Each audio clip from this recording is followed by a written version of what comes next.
Itong si Chis Escudero talaga. Kunwa-kunwa. Kunwari po yan dahil yan po ay napag-usapan po nila. Gusto nilang kunin ang loob natin na, uy, si Chis parang kumakampi sa atin. Pero yan ang gusto nilang mangyari na malayo siya sa mga kritisismo. Dahil mainit si Joel Villanueva na bumaliktad and ayaw kasi nilang mangyari yung ganong setup, ganong scenario or ganong impression natin sa kanila, lalo na kay Chis Escudero, putting him as the presiding officer. So anong gagawin nila? Kunwari, you would imagine bigla siyang nag-establish ng 16 votes na threshold. Tapos yung mga majority, wala silang mga violent reaction. Kung wala silang mga violent reaction, kataka-taka, kaduda-duda.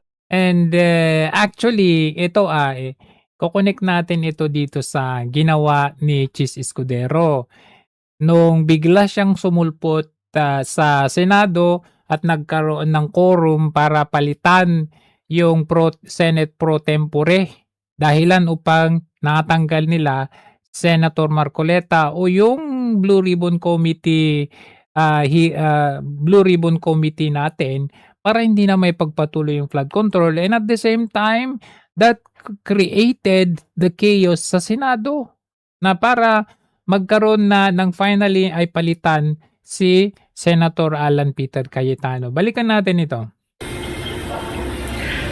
Sa hindi inaasahang pangyayari, biglang nagpakita sa huling sesyon ng Senado si dating Senate President Francis Chis Escudero kanina. Si Escudero ay kaisa-isang miyembro ng majority bloc ng kampo ni na Senate President Alan Peter Cayetano ang dumating sa sesyon. Dahil dito, Monica, idineklara na may quorum at nagkaroon ng sesyon. Sa simula ng sesyon, isinagawa ang roll call kung saan kinumpirma ang presensya ni Senator Chis Escudero at ng 11 iba pang mga senador. Senators present, the chair declares a quorum. 12 yun 12 na senators, nagkaroon sila ng quorum. Ipinaglaban nila yung 12 na quorum. Tapos yung 16 na threshold na sinabi ni Escudero, walang violent reaction? So hindi ba kataka-taka pag ganon? Pag walang violent reaction, may something. Merong plano yan.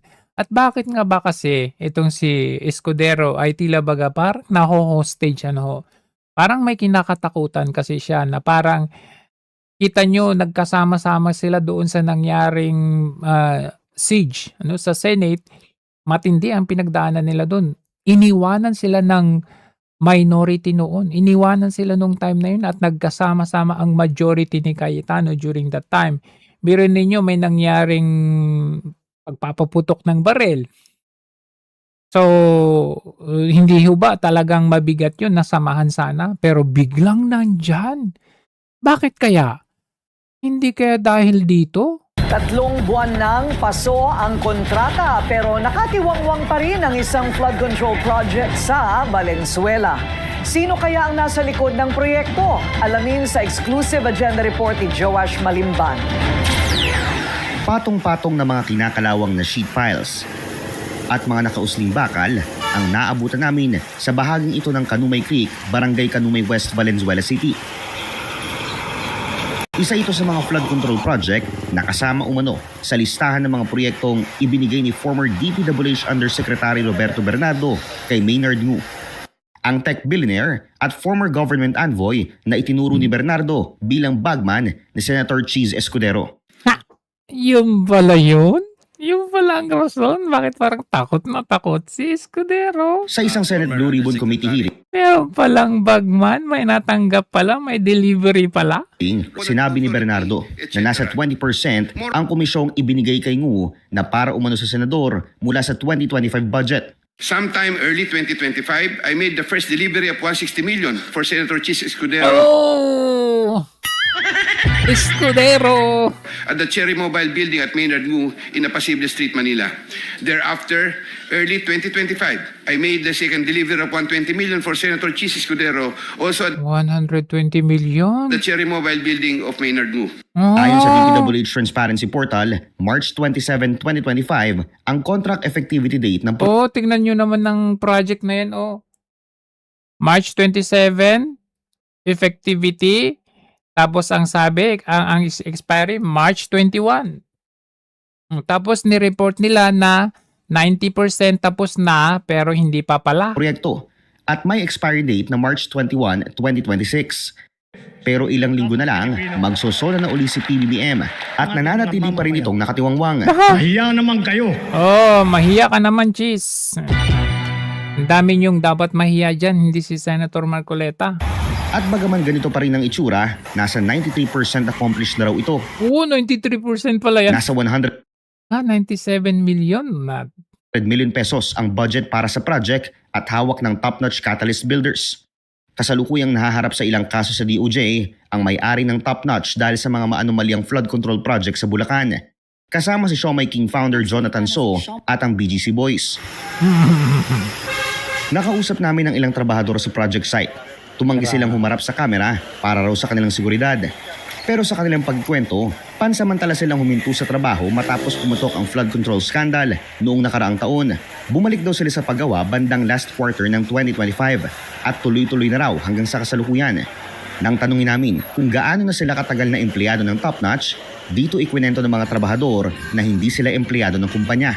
Sa halip, nagtatrabaho raw sila sa ilalim ng kinuha umanong subcontractor ng Top Notch pero hindi nila ito pinangalanan. Sinubukan naming humingi ng paglilinaw sa DPWH kaugnay ng proyekto pero wala pa itong tugon sa aming mga mensahe. So nakita ninyo kung gaano ka political itong ginagawa nila na ito. Kita nyo naman, si Chis Escudero, kasama yung mga bagman, kasama yung top-notch na contractor, kasama yung nag-deliver na sinasabi niya si Bernardo, which is yung si Bernardo at yung mga bagman, ay dismiss na po sila. Laya po sila. Diskaya, hindi. Tapos si Chis Escudero, kita nyo naman na meron naman siyang kaso na mas matindi kay Senator Marcoleta. Ito po ay kickback po na natanggap. At yan po ang ibinabato nila kay Senator Jinggoy Estrada. So kung si Jinggoy Estrada ay nagkaroon ng kickback, di umano, aba, bakit itong si Chis Escudero? Parang tila baga may something na nangyayari.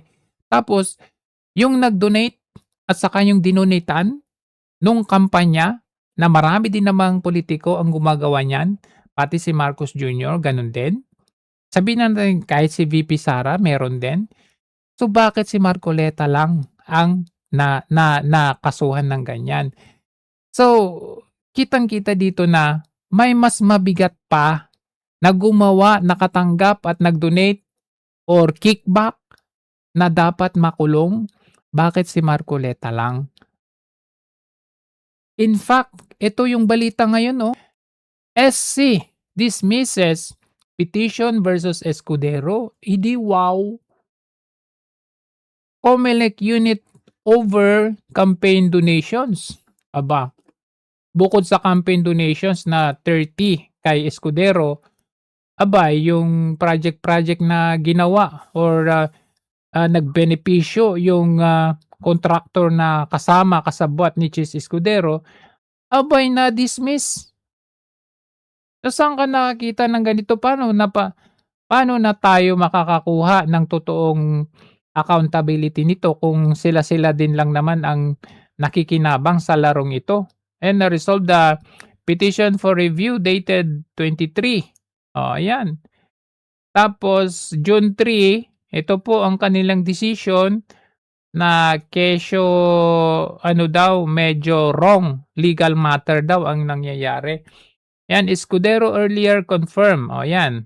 Kinumpirma niya rin that he received a 30 million donation from Lubiano.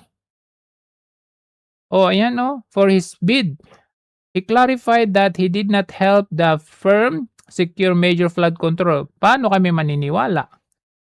The firm was one of the 15 contractors revealed by Marcos Jr. o kasama pa pala sa top 15. Kasama sa top 15, top notch na contractor. Pero ano nangyari kay Chis Escudero? Tapos ginawa pa nilang presiding officer. Ano ngayon ang makukuha nating totoong accountability? Kaya sabi ko nga, paulit-ulit kong sinasabi, huwag tayong pakampante dyan kay Chis Escudero as presiding judge or presiding officer.